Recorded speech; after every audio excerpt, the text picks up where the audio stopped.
Hey, welcome everybody, NFC North preview. This is the funniest division because it would be great if Carlos were here with the wise guys so he could be wearing his Minnesota Viking garb and he could tell me how they're going to go 16-0 because they're so great and they're up and coming. He told me in a prediction last time when I was talking with him on the phone, oh, I got the Vikings 12-4, no less than 12-4. What the fuck gives you a 12-4 record, first of all? Who the hell thinks they're going to win 12 games? They could barely win 10 games last year with all the rushing that Beasterson did. They had no quarterback play whatsoever. The best play that what's his name did all season last year, Ponder, was this: hike, handoff. He can't do this. He can't throw. That's not the motion they practice in Minnesota Vikings camp. It's just how good can you hand the ball off to Adrian Peterson? That's about all they do. They have no receivers. Okay, so yeah, I'm too far ahead of myself. I'm just giving a big view to Carlos. So let's go to the NFC North predictions, and right away, Minnesota, number 4. Minnesota Vikings are going to be 4th place in that division. Joe Webb is your receiver. I think your 4th receiver now, and he was your backup quarterback, your starting quarterback in that Green Bay debacle where he throws the ball up as he's getting sacked. Who throws the ball up? Twice! The guy sucks. He's a horrible quarterback. Had they had Ponder, and this is the shittiest thing to say, but had they had Ponder, they might have won that playoff game last year. And that's not saying much for the Green Bay Packers. But I'll tell you this right now. The Vikings are overrated by anybody if they think they're going to go back to the playoffs. This team's going to take a regression. They're going to be 5-11, 6-10. Everyone's going to be keying in, stacking the box. Peterson will not go off. That was a once-in-a-lifetime season. I don't care what people say. He's not getting close to 2,000 yards this year. I say 1,600 yards, and 2,000 yards got them barely in the playoffs. With the NFC being so deep this year, that ain't going to happen. They're going to win 5 or 6 games. They've got a tough schedule right off the bat. They play us again. We're going to blow them out this time again.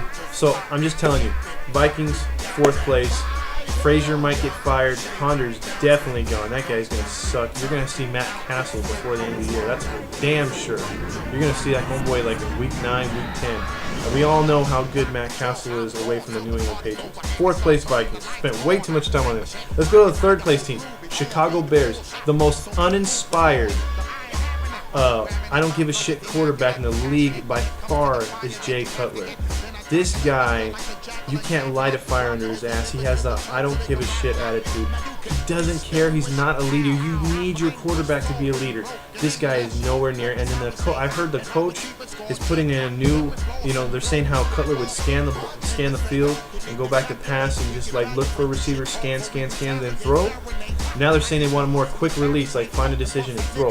That's going to mean A for me, more interceptions, B, more indecisiveness, C, more incompletions, more 3 and outs. Matt Forte was up and down injured last year. Ever since getting that big contract, he's looking like Sean Alexander. Yeah, uninspired as well. Maybe the new coach can light a fire under his ass, but I doubt it severely. Brandon Marshall, I like him, but he's a hothead. Defensively, dude, they've lost Urlacher, of course. Urlacher was overrated, but then again, you have Lance Briggs, who I thought was way better. But Lance Briggs also is older on the downside, and they don't have that Chicago Bears luck as far as in the right place at the right time. They were beat a lot last year. That's why they didn't make the playoffs. And again, I'll go with them for not to make the playoffs.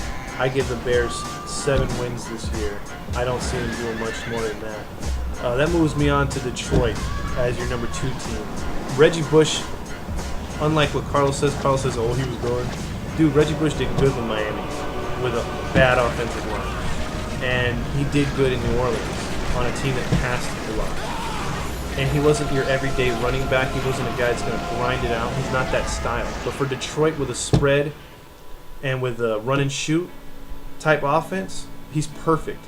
They need that scat back, that running back that's going to get out in the open, in the flat. The running back that's going to run those screens. The running back that's going to do this and that. They need that type of running back. They don't need a hard-nosed running back. That's what they don't need. With Stafford throwing the ball the way he is, he's a legit quarterback. Calvin Johnson. They've got weapons there in Detroit. And I think offensively, Detroit's going to put up some numbers. Defensively, again, is where the questions are going to be. Their linebackers are decent, but their pass rush is great. Their corners are very average, though. So I think Detroit sneaks up on a couple teams, gets a couple wins they shouldn't this season, I think they clean up against Chicago and they clean up against Minnesota, especially in week 1. But I've got Detroit winning 10 games this year.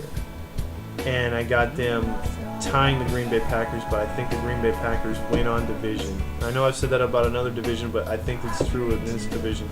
It's going to be knock them out, drag them out, and that Thanksgiving day. Wait, do they play? No, they don't play on Thanksgiving, but I just think the Packers and Lions don't. But I just think the games that they do play each other, Packers and Lions, are going to be huge, are going to be for the division, and I think Green Bay will eke it out this year. But I do like what Detroit's doing. I think they have a nice bounce-back season. Leaves me with the Green Bay Packers. I think Green Bay wins 10 games this year, and a big test to see how good the Green Bay Packers will be. I wouldn't throw money on them in week 1 against the Niners because it's on the road, but I do think they're capable of winning that game. But a lot will be said about that defense. That defense was a joke, and how they did not fire their defensive coordinator after just the postseason game. I know he has a Super Bowl ring with him, but Don Capers should have been fired. It's not like the Niners did anything special to change. They did the exact same thing they were doing ever since they put Capper-Suck in there. I think Green Bay needs to work on that defense so bad, and it needs to come out and make a statement against Frisco. If they could shut down that kind of run by the quarterback, I think they'll be all right, because in coverage they're a decent team. But as far as stopping the run, they look like Swiss cheese. They were horrible. And that's no pun intended on the Packers, but they were just god-awful in that playoff game. It was horrible to watch as a Seahawks fan, because I so wanted the Packers to beat them. But I give the Packers, or I give the Packers credit. They've done some things in the offseason. I think losing Jennings is not bad, because it's not like he went to a team that's going to hurt you. The Vikings suck. They couldn't get the ball to Jennings anyway. Their receivers, they're much like the Patriots. Whoever you plug in becomes a star. Randall Cobb, no one really gave him a shot as far as being a good receiver to catch the ball. Boom. Jody Nelson. Who the hell knew Jody Nelson before he got to the Packers, before Aaron Rodgers started throwing the ball? He's by far the best quarterback in the league. I think Aaron Rodgers is going to win them 10 games, and they make it back to the playoffs. They barely win that division. So that is the NFC North preview. We will now go to the AFC South preview on our next video. Catch us later. It's the Wise Guys. Carlos will be back maybe in a few weeks. Whatever. He's gay anyway.